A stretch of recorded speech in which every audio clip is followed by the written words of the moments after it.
pero may binabanggit kayo mga fact checkers ngayon eh. Opo. Katulad ko po, Mr. Chair, napakarami pong mga fake news na iniugnay po sa akin. Ito pong isa, kapungka nito ay Orly Gutesa, break silence. Pinilit lang ako ni na Defensor at Marcoleta. Ito po yung isa, no? Pangalawa po ay, ito po napakaraming fake news ang lumabas. Ito po nakalagay pa po.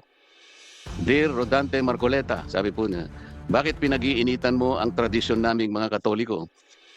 Ito po ay Noche Buena raw. Pero excited makatanggap ng Christmas bonus. Sa totoo lang, Mr. Chair, wala naman po akong binabanggit ng kahit ano tungkol sa Noche Buena. Ito po ay lumitaw, makaraan na pag-usapan na meron yata ang nagsabi na opisyal ng ating gobyerno ng 500 pesos ay kasyang-kasa sa Noche Buena. Wala po ang kinalamanan doon sa pagkakapahayag noon at bigla pong lumitaw lahat ng mga fake news laban sa akin. Yan po yung pangalawa. Ang pangatlo po, ayaw po talagang tumigil. Ilagyan po ako ng litrato. Parang inaabutan ako ng Red Horse ni dating Pangulong Duterte. Ayan po. Alam naman po nila na iglesia po ako. Hindi po kami umiinom ng kahit anong alak o anong inuming nakalalango. Ayan po. At ang pangapat po, ayan na naman. Kapapasok lang, sabi po, Mr. Chair. Yari na, Marcoleta, nabigla sa mabigat na hatol sa kanya. Tanggal na siya sa Senado. Paano naman po kayo magiging masaya sa ganito? Kaya po, ganito kasidhi po ang pagtatanong ng ating chairman at nandito po ang ating Senate President at nandito po ang pinakasikat sa social media, si Senator Rapi Tulfo. Lahat po kami ay nagrereklamo sa nangyayari. Ako po bilang, siguro, kailangan ko rin pong ipagtanggol ang sarili ko, Mr. Chair. Gumawa po ako ng paraan eh. Sinaliksik po namin kung sino yung gumagawa nito tungkol kay Gutesa. Napansin po namin at Bali itong mga bossing, ang tinatalakay nila ay tungkol dito sa Senate hearing sa mga fake news. Kaya sa mga fake news dyan, yan, magtago na kayo, mag-ingat na kayo dahil huntingin na kayo ng gobyerno na to. Yan. So, yun lamang bossing, tuloy na natin. nakuha namin na a certain CDG Media Minds was promoting around 12 ads of the same topic on Meta. Ang registered mobile number ay nakuha po namin, nakarehistro kay Luis Orbon. Na-track po namin yan.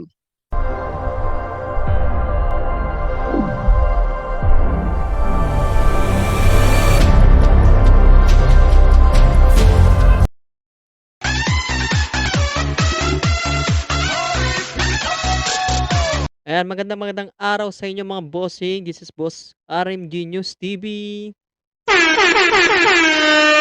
Ayan mga bossing, panibagong araw, panibagong fake news. Another day, another fake news na naman tayo mga bossing. For today's video mga bossing, ang topic na pala natin ngayon ay tungkol dito sa Senate hearing na kung saan tinatalakay ng mga Senado, na si Senator Marcoleta, itong mga fake news. FB page at fake news vlogger. Bali, gusto nila mapuksa itong mga fake news na to masampahan na ng kasong label. At di lang label, syempre, dapat makulong na ng mga boss. So, bago natin pa sanang panood ng video mga bossing, kung di pa kayo nakasubscribe, huli, inimbitahan namin kayo Huwag mong subukan. dito sa ating YouTube channel mga bossing. Click nyo lamang po yan. Yan, para sa ganun, maka-update kayo sa ating mga next i-upload na video. So, ano pang hinintay natin, bossing? Umpisa natin ang panonood. Let's go! Nabanggit ni Yusek Precious Hipolito. Pero sa mga susunod na araw pa siguro magkakaroon ng katuparan yan. Pero may binabanggit kayo mga fact checkers ngayon eh. Opo. Katulad ko po, Mr. Chair, napakarami pong mga fake news na iniugnay po sa akin. Ito pong isa, kapungka nito ay Orly Gutesa, break silence. Pinilit lang ako ni na Defensor at Marcoleta. Ito po yung isa, no? Pangalawa po ay, ito po napakaraming fake news ang lumabas. Ito po nakalagay pa po. Dear Rodante Marcoleta, sabi po niya, bakit pinag-iinitan mo ang tradisyon naming mga Katoliko? Ito po ay Noche Buena raw. Pero excited makatanggap ng Christmas bonus. Sa totoo lang, Mr. Chair, wala naman po akong binabanggit ng kahit ano tungkol sa Noche Buena. Ito po ay lumitaw, makaraan na pag-usapan na meron yatang nagsabi na opisyal ng ating gobyerno na ang 500 pesos ay kasyang-kasa sa Noche Buena. Wala po ang kinalamanan doon sa pagkakapahayag noon at bigla pong lumitaw lahat ng mga fake news laban sa akin. Yan po yung pangalawa. Shit. Ang pangatlo po, ayaw po talagang tumigil. Ilagyan po ako ng litrato. Parang inaabutan ako ng Red Horse ni dating Pangulong Duterte. Ayan po. Alam naman po nila na iglesia po ako. Hindi po kami umiinom ng kahit anong alak o anong inuming nakalalango. Ayan po. At ang pangapat po, ayan na naman. Kapapasok lang, sabi po, Mr. Chair. Yari na, Marcoleta, na bigla sa mabigat na hatol sa kanya. Tanggal na siya sa Senado. Paano naman po kayo magiging masaya sa ganito? Kaya po, ganito kasidhi po ang pagtatanong ng ating chairman at nandito po ang ating Senate President at nandito po ang pinakasikat sa social media, si Senator Rapi Tulfo. Lahat po kami ay nagrereklamo sa nangyayari. Ako po bilang, siguro, kailangan ko rin pong ipagtanggol ang sarili ko, Mr. Chair. Gumawa po ako ng paraan eh. Sinaliksik po namin kung sino yung gumagawa nito tungkol kay Gutesa. Napansin po namin at Bali itong mga bossing ang tinatalakay nila ay tungkol dito sa Senate hearing sa mga fake news. Kaya sa mga fake news diyan, 'yan, magtago na kayo, mag-ingat-ingat na kayo dahil hahantingin na kayo ng gobyerno na 'to. 'Yan, kasi itong, ah, ano na 'to, sinasabi ni Marcoleta, eh, na-discuss na natin 'to nakaraan, eh. Nahuli niya na yung mga FB page na nagpapakalat na itong mga maling information dito sa taong bayan. Na-booking niya taga Pasig. Nakilala niya yung taong gumagawa ng mga fake news na 'to, eh. Winarningan niya na, umulit ulit kaya eto na sasampahan na ng kasong libel itong, ah, nagpapakalat ng fake news. So, tama yung sinabi ni Senador Rapi Tulfo na magkaroon ng batas na kung saan, gagamit ng isang account tapos isang valid ID na lang para ma-trace agad kung sino yung mga nagpapakalat ng fake news. So, yun lamang bossing, tuloy na natin. nakuha namin na a certain CDG Media Minds was promoting around 12 ads of the same topic on Meta. Ang registered mobile number ay nakuha po namin, nakarehistro kay Luis Orbon. Na-track po namin yan. At pagkatapos po na ma-expose ko sa program namin, siya mismo ang nagtanggal. So naunahan po namin ang ano yun? ICCI ba yun? Naunahan po namin ng DICT, mabuti tinanggal po yun. Kasi nakuha po namin yung kanyang pagkakakilanlan, pati yung kanyang telepono, nakuha namin pati yung kanyang ano na yun? Marami po eh. Yung kanyang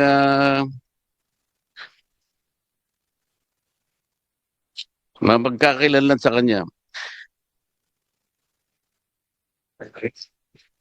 Yung Ginagamit sa Facebook. Yung email address po niya, pati website niya, nakuha po namin. Kaya siya na po ang nagtanggal. Pagkatapos, ito pong Noche Buena, ganun din po ang ginawa namin. At iniulat din po namin sa aming contact sa Singapore na baka sakaling, ito po, inalis niya rin. Ngunit, ginamit na recycle po para ganun ay makarating na naman sa ibang kaparaanan. Ang problema dito, Mr. Chair, kagaya po na binabanggit ni Yusek Precious kanina, bakit po yung mga fact checkers po na alam natin, ang fact checkers ng Meta ay Vera Files at saka ang ah, Rappler. Bakit po hindi nyo ma-take down kaagad? Ang ginawa lang po ninyo ay nilabel ninyo na misinformation. At pagkatapos, naging demote na lang. Para sa ganoon ay makita ng kukunting tao na lang. Bakit po ganoon? Paano kayo naging fact checkers? Alam naman po ninyong hindi totoo. Kaya tama po yung sinasuggest nyo, dapat objective yung mga fact checkers. Yung walang kinikilingan, hindi namumulitika. Alam naman po ninyong completely fake po lahat ito eh. Bakit kinakailangan kami po ang gagawa ng paraan? Magsikap kami sa sarili namin para ma-take down lang ito sapagkat hindi lang po nakakainis eh. Nakakasira po talaga. Kung sa akin lang po siguro, hindi ko masyadong iindahin ito eh. Ang problema, kapag nakita ng mga tao kahit hindi totoo, pinaniniwalaan po nila eh.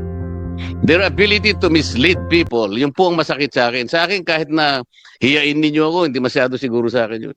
Ayoko lang nami-mislead ang mga tao into believing na ito po'y totoo. Malaki pong problema yun eh. Ano po bang pagkakaiba ng misinformation at saka disinformation? Secretary Mon Ilagan, kasi sinabi mo kanina misinformation. Wala po akong nakikitang pagkakaiba ng dalawa na yon. Kung misinformation, they're getting the wrong facts altogether. Disinformation, ganun din. They tried to mislead people. Kahit pagbalik-baligtarin nyo yung dalawang salita na yon, iisang kahulugan nun. They will get the facts wrong for people to be misled. Period. Walang mapapakinabang doon. Why can't the fact checkers in the meantime do something? Sabi po kanina, ma'am, sabi mo, Attorney Bautista, meron jurisdiction tayo. How come that we have a jurisdiction but we cannot do anything about it? So this is an empty jurisdiction. Attorney Bautista. Ako. Opo. Sa RA 10175 po kasi or the Cybercrime Prevention Act, meron po kasi tayong jurisdiction over, for example po, in this case, pag yung na-damage na tao ay nasa Pilipinas. Depende po kasi yan kung magkakaroon po ng kaso against the person, tapos yung pong subject nasa ibang bansa. Yun lang po, magkakaroon po ng proseso na magkakaroon ng filing of cases over the person na nasa ibang bansa. Yun nga lang po, magkakaroon ng iba na namang pag-uusap if may implement po yung kung ano man yung kailangan nating mechanism na para mapa-implement yung mga... Attorney, parang ibig pong sabihin ni Senator Marcoleta, ba't hindi ma-take down kaagad? Opo, parang yun po eh. Parang kumakalat na ba? Kung hindi pa nila ginawa ng paraan na sila na yung magpa-take down, hindi pa mati-take down. Parang ang tagal. Parang wala tayong jurisdiction talaga. Parang ganun. Wala tayong power. Parang ganun po. Yes, Mr. Chair. Bakit sa dalawang pagkakataon nagawa namin? Dahil lamang sa pagsisikap namin na hindi mamislead ang tao. Kami na ang gumawa. Ito po ang paraan, alam nyo naman eh. Alam mo, Senator Marcoleta, ganyan ka pulpol o kakupad itong mga ahensya na to. Sa panahon ni Tatay Digong, hindi nangyayaring ganyan eh. Pag sinabi ni Tatay Diggs na iimbestigahan, papatawag pa agad sa Senado yan eh. Wala, sa panahon ni Bangag, ni Bongbong Marcos, walang ganito. Hinahayaan lang. Magpakalat fake news kasi sila mismo ang fake news. Ganun lang kasimple. Lalo na si Auntie Claire. I-report ng user sa Meta sa Singapore. Meta Philippines delegates it to our third-party fact checker. From the third-party fact checker feedback, Meta in Singapore will take down degrading yung mga findings na yun. Bakit hindi nyo magawa yun? Bakit po kami nagawa namin? And we successfully took down at least 2 fake news. Tony? Opo. Tulad din po na sinabi ng PNP kanina, nagagawan po kasi ng request sa mga social media platforms. Pero hanggang dun lang po kasi yung kaya namin gawin, hanggang mag-request. Tapos hindi po Attorney, nagawa nga namin 2 beses. Eh. The question is, how come we did it before you can do it? Nagawa po namin. Pero ayaw na namin pong gawin dahil dapat kayo pong gumawa. Mr. Chair, thank you for acknowledging us. First of all, salamat po sa mabuting senator tungkol na pinakita niya yung mga examples na yon ng potential na ng fake news tungkol sa kanya, ng disinformation tungkol sa kanya. Siguro po i-explain lang po natin yung proseso. Tulad po ng sinabi ng colleague ko from Vera Files, napakadami po talaga nung volume nung nung mga nakikita, yung mga kinakalat sa social media. Hindi po namin yun lahat nakikita.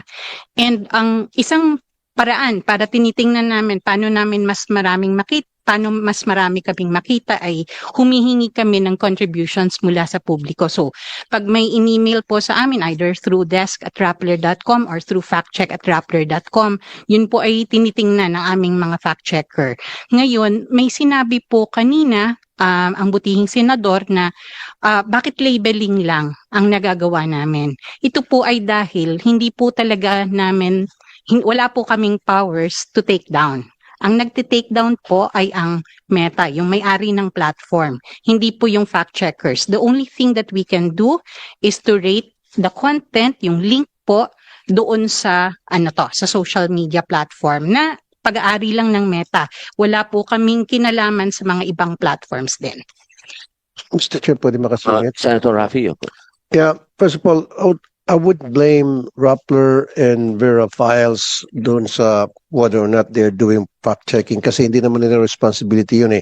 Ang responsibility talaga dapat, sabi kanina, motor proprio, dapat isang ahensya ng ating pamahalaan na magtingin doon sa mga lumalabas sa social media na whether ito ay totoo o hindi, at kapag hindi, then agad-agad kumilos, nandiyan naman yung PNP para maka-take down. And I would suggest, last thing, Mr. Chair, siguro total meron tayong national ID system na lahat ng mga magkaroon ng accounts sa social media, whether Facebook, TikTok,